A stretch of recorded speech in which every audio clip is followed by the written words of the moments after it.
Good morning, my dear brothers and sisters in Christ. We are now in the 20th Sunday in Ordinary Time, and together with our personal intentions, we include the following. For the special intention of Hazel Nakpil Cortez, for the souls of Maria on her death anniversary, Rodolfo, Manuel, Pepito on his death anniversary, and all souls in purgatory.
We begin our Mass in the name of the Father, and of the Son, and of the Holy Spirit.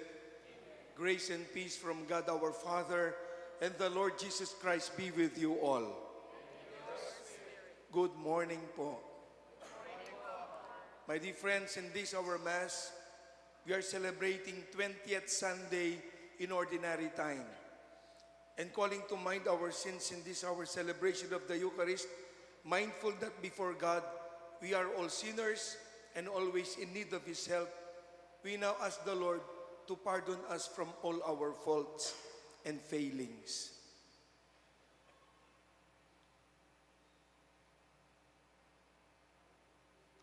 And so we pray. I confess. Almighty God, and to you, my brothers and sisters, that I have greatly sinned in my thoughts and in my words, in what I have done and what I have failed to do. Through my fault, through my most grievous fault. Therefore I ask Blessed Mary, ever Virgin, all the angels and saints, and to you, my brothers and sisters, to pray for me to the Lord our God. May Almighty God have mercy on us, forgive us our sins, and bring us to life everlasting.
Let us pray. O God, who have prepared for those who love you good things which no eye can see, fill our hearts, we pray, with the warmth of your love, so that loving you in all things and above all things, we may attain your promises which surpass every human desire. We make this prayer through the same Christ, our Lord. Let us now call the children, aged 5 to 12 years old, to come to the center aisle and line up for their children's liturgy of the word. Ausan tala pungini, ding anak am kedad 5 ang galabing adwang banwa, namunta king libutad, at magpila para king karelang children's liturgy of the word.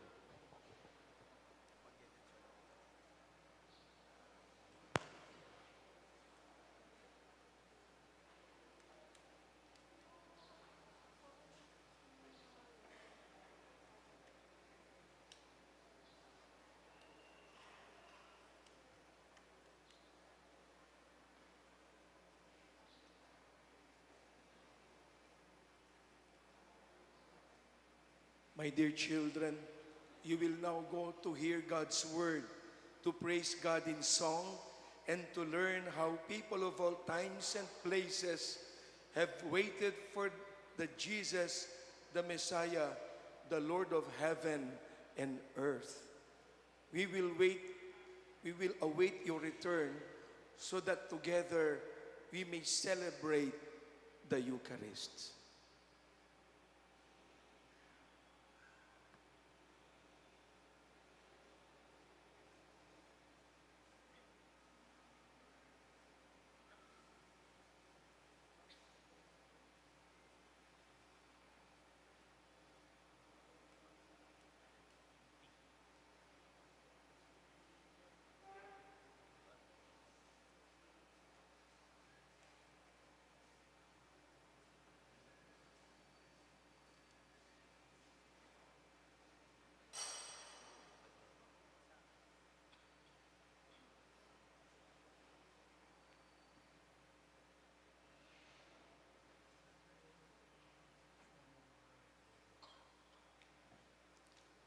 A reading from the book of the prophet Jeremiah.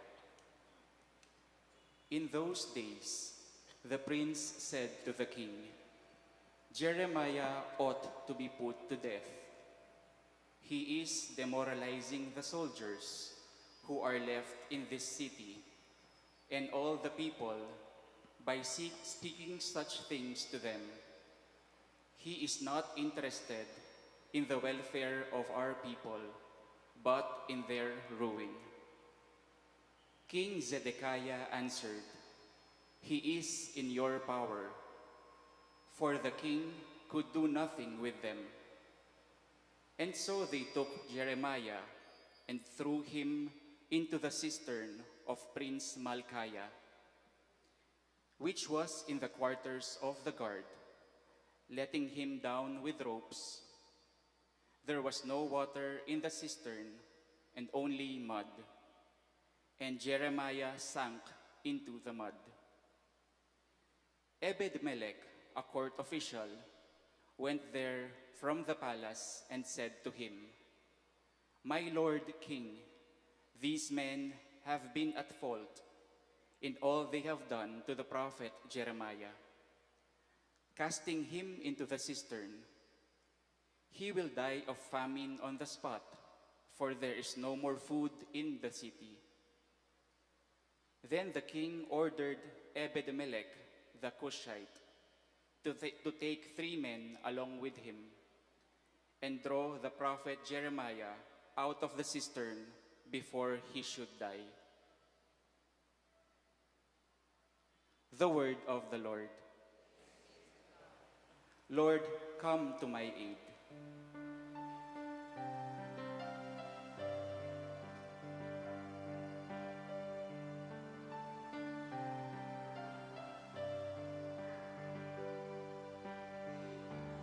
Lord, come to my aid.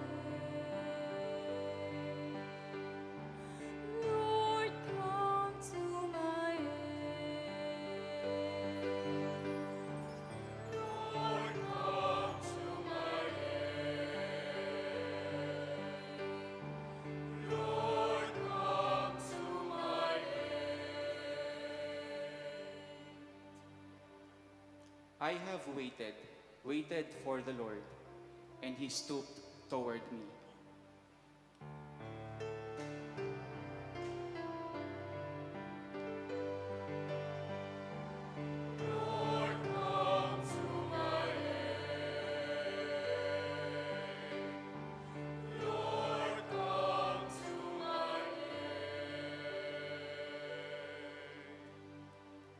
The Lord heard my cry. He drew me out of the pit of destruction, out of the mud of the swamp. He set my feet upon a crag. He made firm my steps.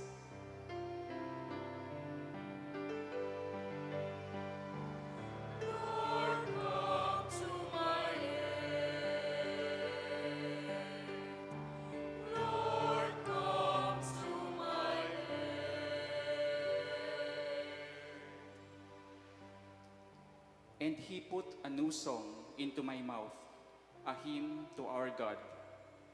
Many shall look on in awe and trust in the Lord.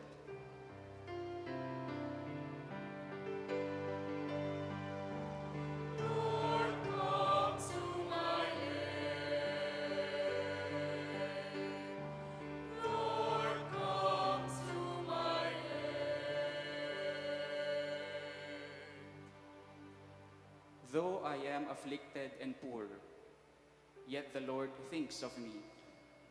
You are my help and my deliverer. O my God, hold not back.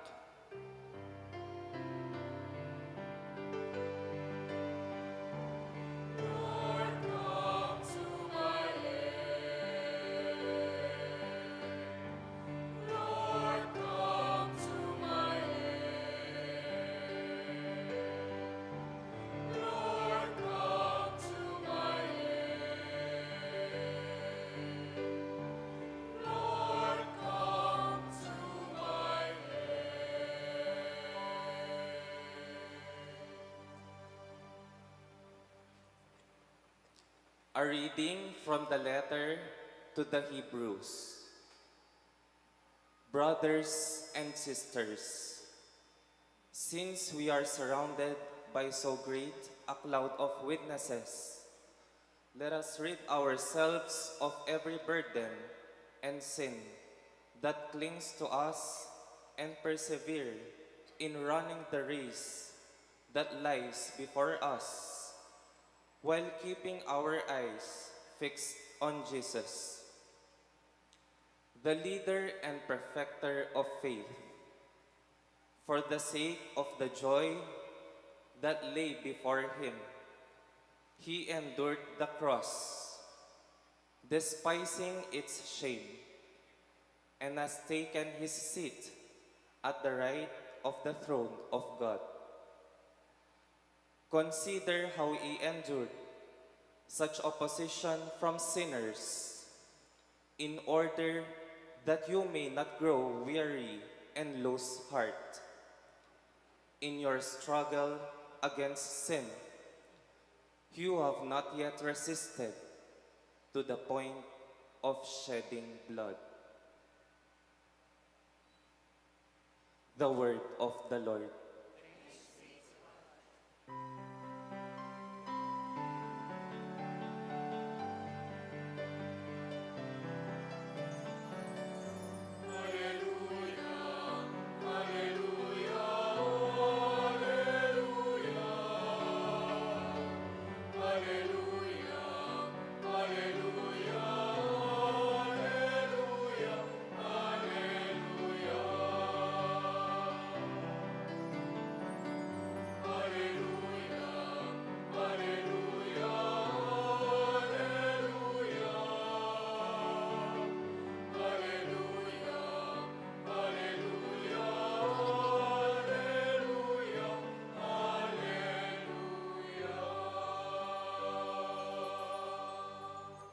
My sheep hear my voice, says the Lord.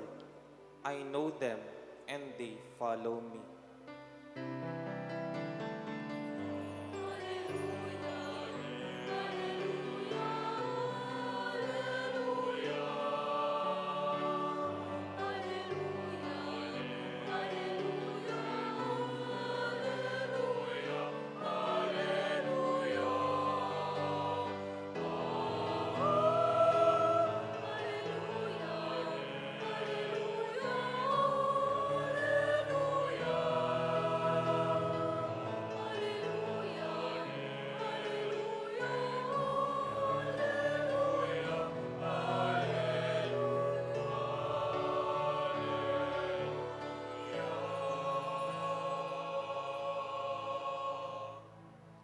My dear friends, the Lord be with you. Our gospel proclamation as it was written by Luke.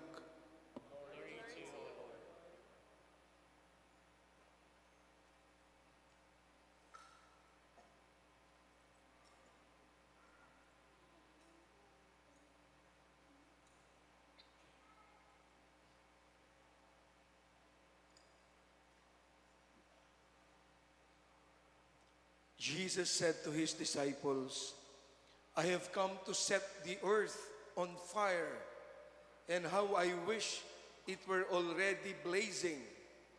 There is a baptism with which I must be baptized, and how great is my anguish until it is accomplished. Do you think that I have come to establish peace on the earth? No, I tell you, but rather division. From now on, a household of 5 will be divided, 3 against 2, and 2 against 3. A father will be divided against his son, and a son against his father, a mother against her daughter, and a daughter against her mother, a mother-in-law against her daughter-in-law, and a daughter-in-law against her mother-in-law.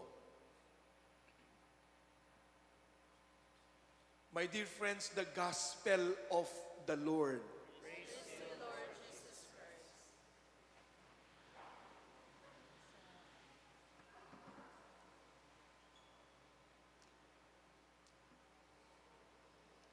Pasibayo po, good morning kay kayungan.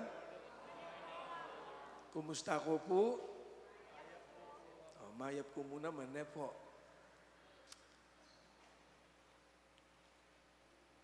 Years back, I read a book entitled Living, Loving, and Learning, authored by Leo Buscaglia, who happens to be a psychologist.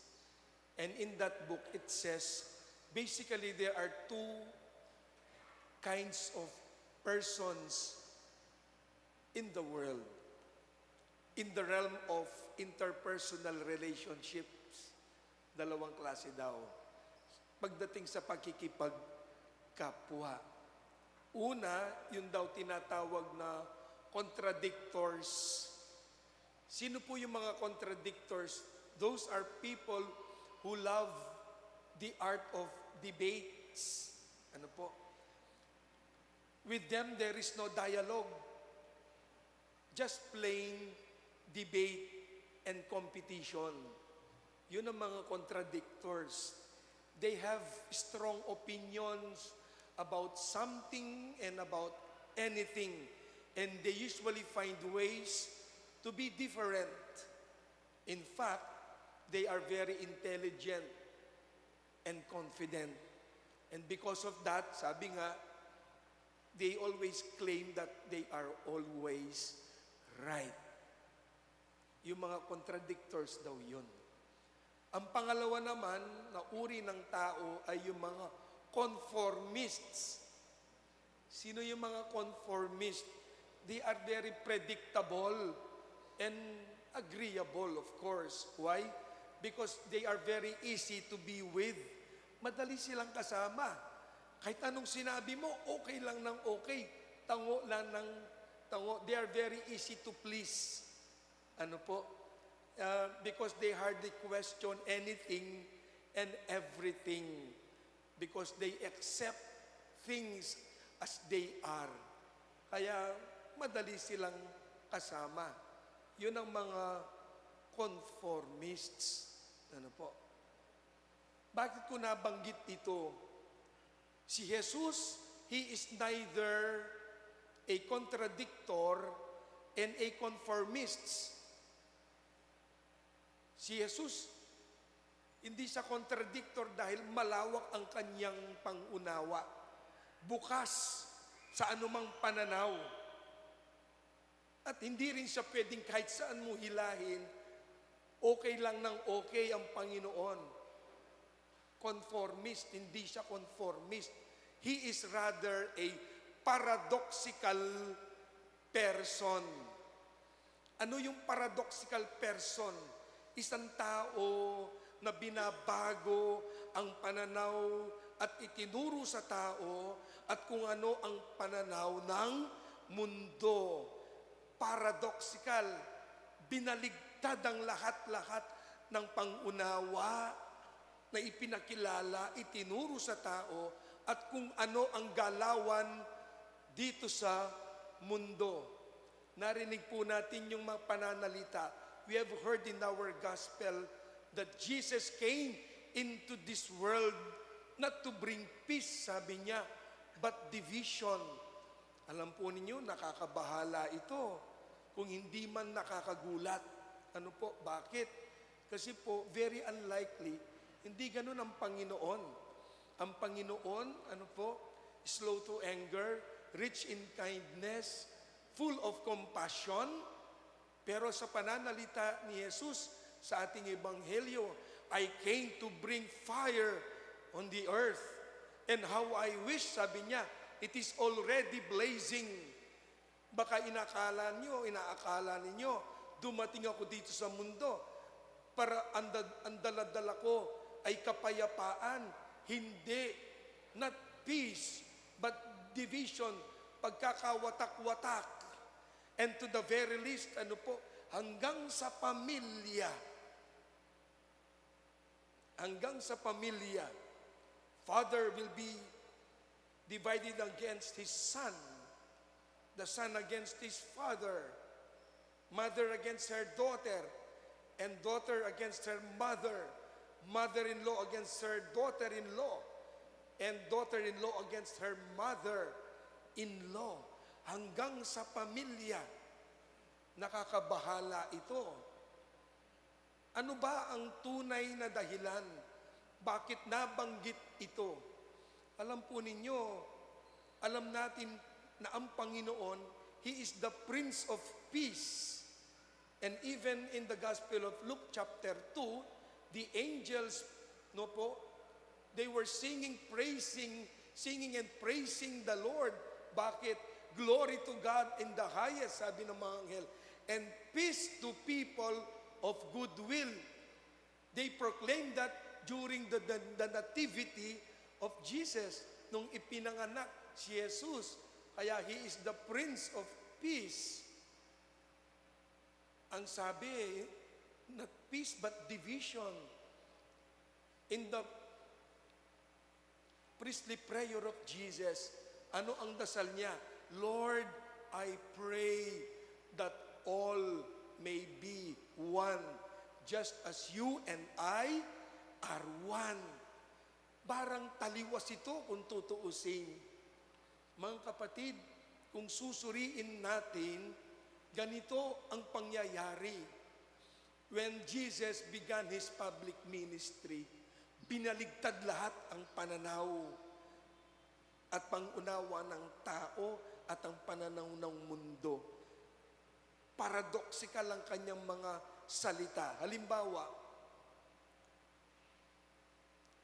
mahalin mo ang iyong kaaway at ipagdasal mo ang umuusig sa iyo. Kailan ba nangyari yun? Oo, ipagdarasal natin na sana kaagad mamatay. Oo, pwede yun. Ano po? Pero ang turo ng mundo, lintik lang ang walang ganti. Pero anong sabi ng Panginoon? Pray for your enemies. Love your enemies and pray for those who persecute you. Paradoxical. Kabaligtaran kung ano ang pangunawa ng tao at kung ano ang itinuturo ng mundo. Do you want to be the greatest of all? Serve. Oh, paradoxical na naman yon. Bakit dito sa mundo, sino yung sinisilbihan natin? Pinagsisilbihan natin? People who are up there. Yung mga mararangal. Yung mga dakila. Pero anong sabi niya, kung gusto niyo maging dakila, maglingkod kayo. Ang nagpapakataas ay ibababa. At ang nasa baba ay itataas ng Panginoon. Again, paradoxical na naman yon. Ano po? If you want to enter the kingdom of God, be like a child. Because unless you become like little children, you cannot enter the kingdom of God, sabi niya. Paradoxical yon. Why? Because during the time of Jesus, children have no place in the society. They have no legal personality. Pero ang sabi niya, unless you become like little children, you cannot enter the kingdom of God.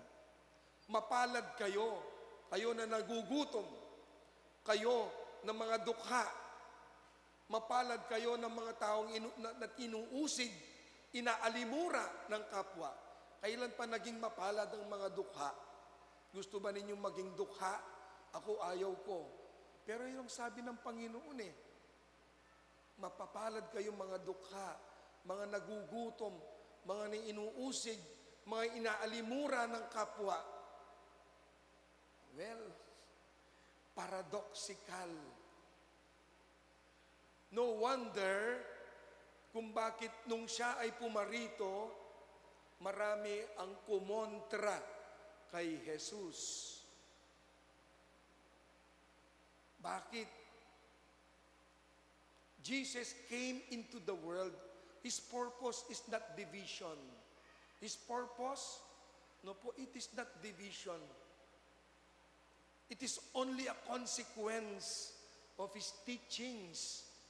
Na ano ang magiging hantungan kapag tayo ay tunay na sumunod sa Panginoon? There will be division. There will be chaos. Yan ang paalala ng Panginoon. Sinasabi sa atin, ang mga taong tunay na sumusunod sa Panginoon, there is no compromise. Kapag sumusunod daw tayo sa Panginoon, mga kapatid, walang balingbing. Hindi pwedeng urong-sulong. Hindi pwedeng sala sa lamig, sala sa init. Ano po? Na kapag sumusunod tayo sa Panginoon, there is no gray area. Gray area is it is in between of what is white and black. Yun ang gray area. Ibig sabihin, para sa Panginoon, walang playing safe. It's either we are for Jesus or we are against Jesus. Na sa Panginoon, ang itim ay itim. Ang puti ay puti. Ang gusto kasi ng tao, komportable. Pero naalala ko po itong si Pope Benedict XVI. Ano ang sabi niya? The world offers you comfort, but we are not destined for comfort, but rather we are made for greatness. And what is greatness? Ano po? Great men are not born great. They grow great. Kapag tayo, sa ngalan ng Ebanghelyo, sa ngalan ng kabutihan, nagpaparaya tayo, nagsasakripisyo tayo. At kadalasan kapag tayo'y sumusunod sa Panginoon, hindi tayo naiintindihan ng kapwa natin. Pati na ang ating pamilya, kung tayo ay tunay na sumusunod sa Panginoon. Kahit na ang kadugo mo, kahit na ang kapamilya mo, hindi ka maiintindihan. They will not conform. Bakit? Ang dala-dala kasi natin ay ang prinsipyo ng Diyos. Ang dala-dala natin ay ang prinsipyo ng Ebanghelyo. Mga kapatid, ang mga pananalitang ito ay paalala sa atin. Bilang mga Kristiyano, we have to stand up for Jesus. Standing up for what is true and what is right is standing up for Jesus. Tulad niyan, binigyan nyo ng panahon ang Panginoon That is standing up for Jesus. Kasi sa oras na ito, pwede naman di kayo magsimba. Pwede naman, mamasyal na lang kayo, mag-mall kayo. Pero nandito kayo. Bakit pinili nyo? Ano po? Ang Panginoon sa oras na ito. Ang pagtulong sa kapwa, well, pagpili rin iyan. It is also standing up for Jesus. Kung minsan may mga lumalapit, niloloko lang tayo kapag nagpapatulong. Pero naalala ko yung yumaong si Archbishop Oscar Cruz. Sabi niya, regardless kung niloko ka o hindi ka linoko, ang importante, nakatulong ka. That is standing up for Jesus. Ano po? Kayo po, mga magulang, may mga pagkakataon, pasaway yung mga anak ninyo. Pero hanggang ngayon, nandyan kayo. Pinagtsatsagaan nyo, nagsasakripisyo kayo para sa mga anak ninyo. That is standing up for Jesus. Kasi pwede naman sabihin mo, ay, ayoko na. O kaya maging magulang ka lang, parang nagtatrabaho from 8 to 5. Pwede ba kung halimbawa may problemang anak mo, 5 o'clock na, sasabihin, ay, tama na. Tapos na yung pagkananay ko ng 5 o'clock. Hanggang 8 to 5 lang ako. Hindi. Tuloy-tuloy yun, hindi ba? Dire-diretso. Yan ang buhay ng isang Kristiyano. Sabi ko nga, there is no vacation from our vocation. And our vocation is to love in following the Lord. And in following the Lord,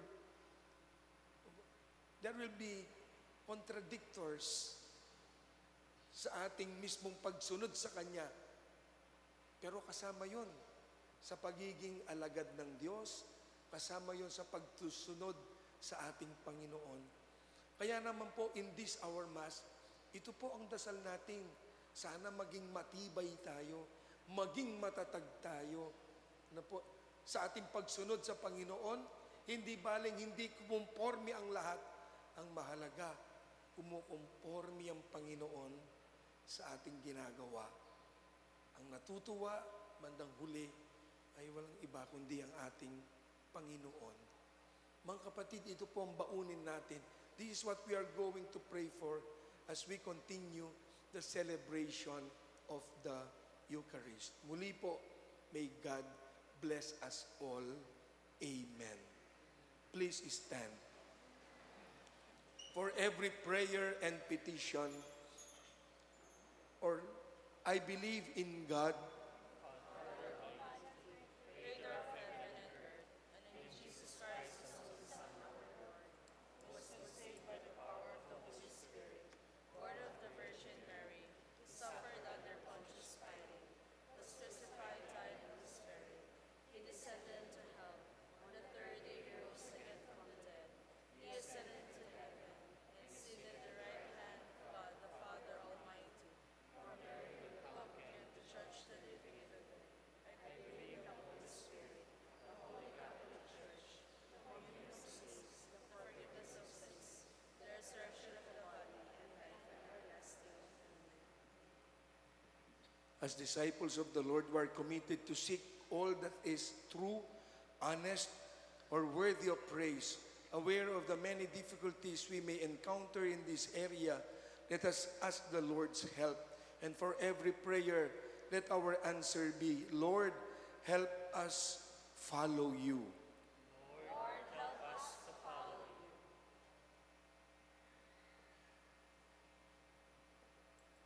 That the Church may never be afraid to proclaim and defend the truth of the gospel, even at the cost of losing friends and privileges. Let us pray. Lord, help us to follow you. That the Holy Father, Pope Leo XVI, and all other spiritual leaders may succeed in their efforts to uphold what is true, fair, and right. Let us pray. Lord, help us follow you.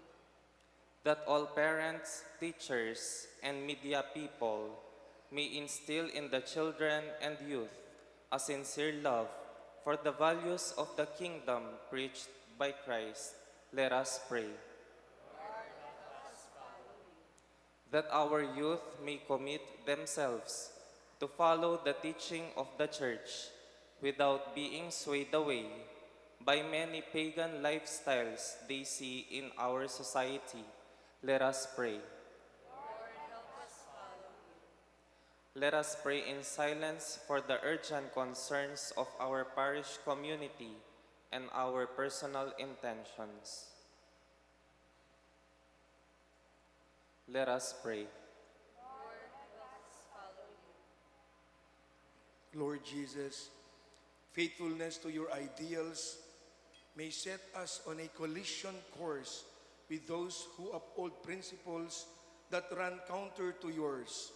Give us the courage we need to imitate your faithfulness and thereby share your glory forever and ever.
Pray, my dear friends, that my sacrifice and yours may be acceptable to God the Almighty Father.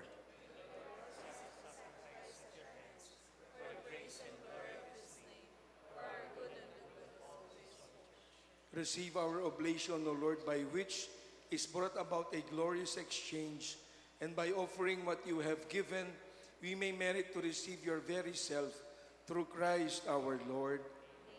The Lord be with you. Lift up your hearts. Let us give thanks to the Lord our God.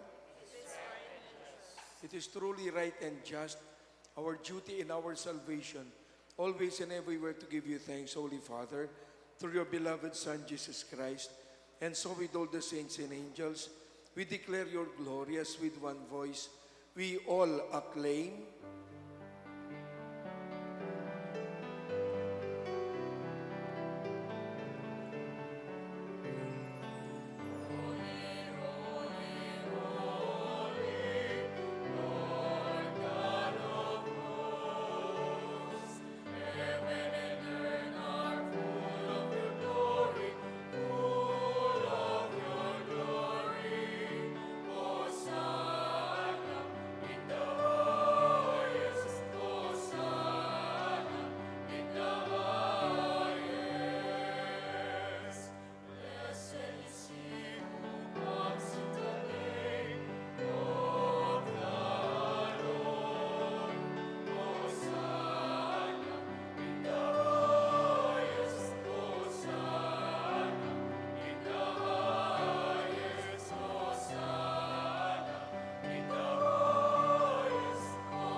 You are holy indeed, O Lord, the font of all holiness.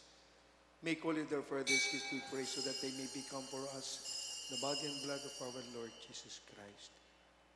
At the time he was betrayed and entered willingly into his passion, he took bread and giving thanks, broke it, gave it to his disciples, saying, "Take this, all of you, and eat of it.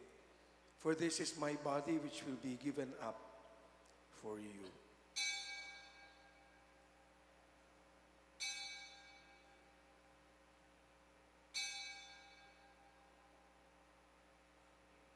In a similar way, when supper was ended, he took the chalice and giving thanks, gave it to his disciples, saying, "Take this, all of you, and drink from it. For this is the chalice of my blood, the blood of the new and eternal covenant, which will be poured out for you and for many for the forgiveness of sins. Do this in remembrance of me."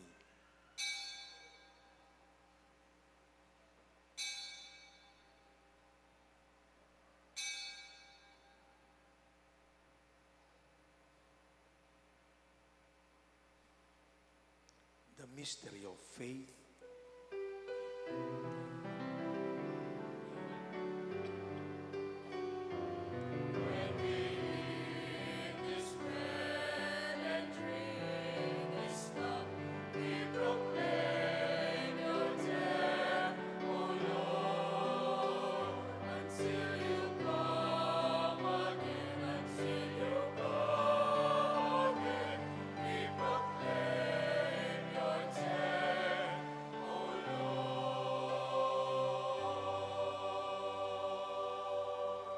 Therefore, as we celebrate the memorial of his death and resurrection, we offer you, Lord, the bread of life and the chalice of salvation. Humbly we pray that partaking of the body and blood of Christ, we may be gathered into one by the Holy Spirit.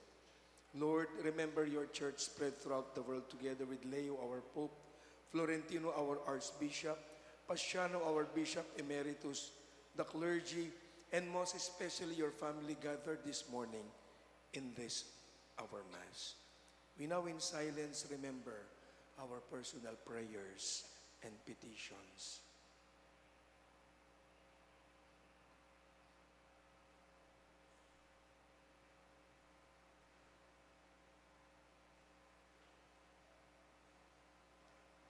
Remember also our brothers and sisters who have fallen asleep in the hope of the resurrection, and all who have died in your mercy.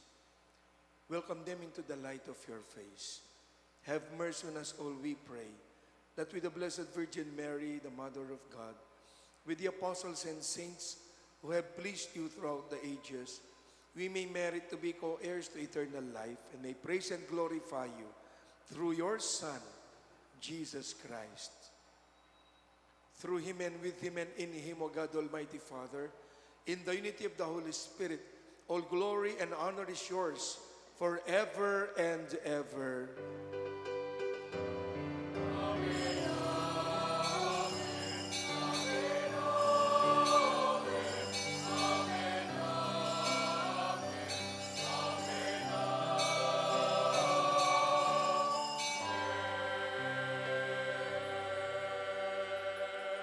We now call to God our Father as we all sing.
Deliver us, Lord, we pray, from every evil.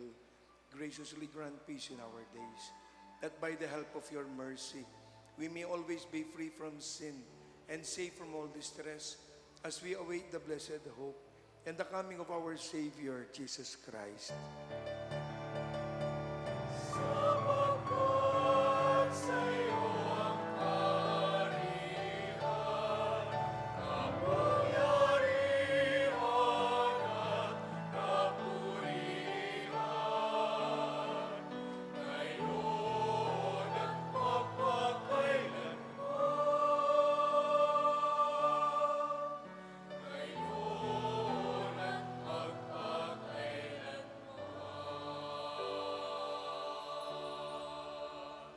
Lord Jesus Christ, who said to your apostles, "Peace I leave you, my peace I give you," look not on our sins, but on the faith of your church, and graciously grant her peace and unity in accordance with your will, who live and reign forever and ever. Amen. The peace of the Lord be always with you. And with your spirit. We now greet one another with the sign of peace.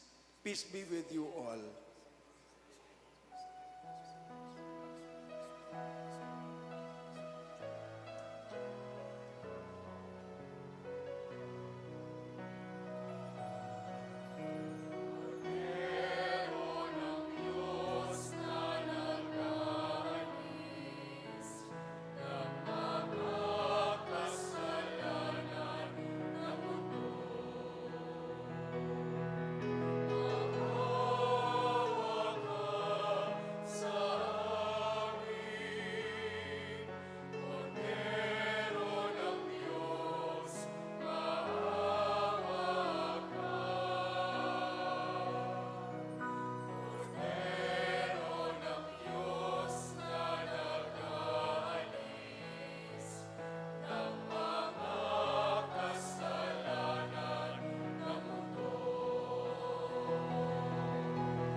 My dear friends, this is Jesus, the Lamb of God, who takes away the sins of the world. Happy are those called to the supper of the Lamb. Lord,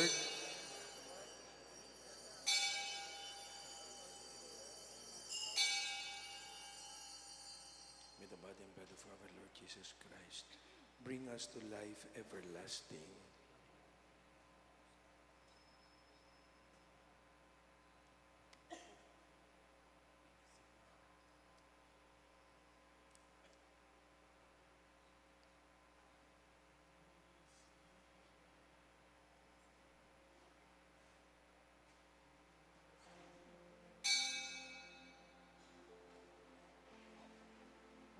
The body of Christ,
luklok tamo po. Maya payabak po kay katamungan. Third Sunday of the month tamo po ngeni. At kalupa na po ning makabanggit king circular letter number 28 series of 2014 ning kay katamong Arsobispo Florentino Dong Lavarias. Balang katlong Domingo ning bulan, mika second collection tamo po. Para kaniti pong bulan na iti, makaparikilya po ing pondo ang makalap para king CBCP, St. John Mary Vianney Collections. Ding mali kong mapondo, magamit laban suportan ding programa ning CBCP karing diocesan priest king karelang ongoing formation. Ang maglayon palalaman ing karelang espiritualidad at king pastoral development, ban masiguro na ila anting pari, makasadyala at misasane king karelang kasuywan, karing karelang pastoral assignments o susuywan a parokya. This initiative underscores the collective responsibility of the Catholic community to nurture and sustain the vocation of the priesthood. At ngayon po, i-report nila po ding melikom anyang last month, anyang Field Mission Sunday. Kilob na po ning 5 misa king parokya, may kalikom tamo pong 18,765 pesos. At karing 8 chapels na mag-remit natin misang Domingo, may kalikom tamong 8,454 pesos. In total collections po, 27,219 pesos. King lagyo na po ning kikatamong Cura Parroco, Father Dixie Paras, pasalamat kami pong dakal, King Saupiu at panwanan na kayo po sana ning Diyos at ingke kayong kabiyayan. Ipaganakan na rin po ning kikatamong Cura Parroco, king pong daratang Alunes, August 18, 2025, magbulane po ang kikatamong Nobena Misa, parangal king kikatamong Patulunan, Santa Monica. 5:40 p.m. po ing Nobena Panalangin, at 6 o'clock p.m. po ing Banal a Misa. At antining akaugalyan tamo po, ning magnobena tamo po kang Santa Monica, alata mo pang misa king tutuking Sabado o Domingo, karing chapel. Pablasang mumuli tamungan po parokya, uli ning nobena. Pabalita na naman po, ning kikatamong Cura Parroco, na ing krosada ning Virgen de los Remedios at Santo Cristo del Perdon y Caridad, kasulukuyan ni Pungatsu king Barangay Santa Cruz, Maragul. Dakal pong salamat at maya payabak po kay katamungan.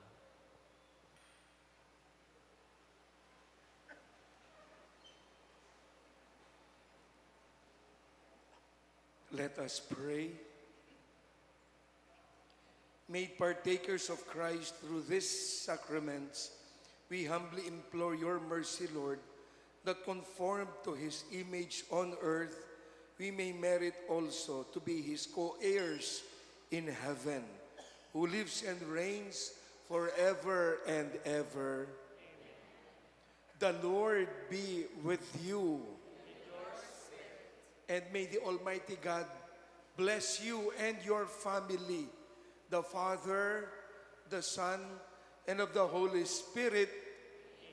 Go in peace. Our celebration of the Eucharist has been offered. Thanks be to God. Good morning po. At maraming salamat sa inyong lahat.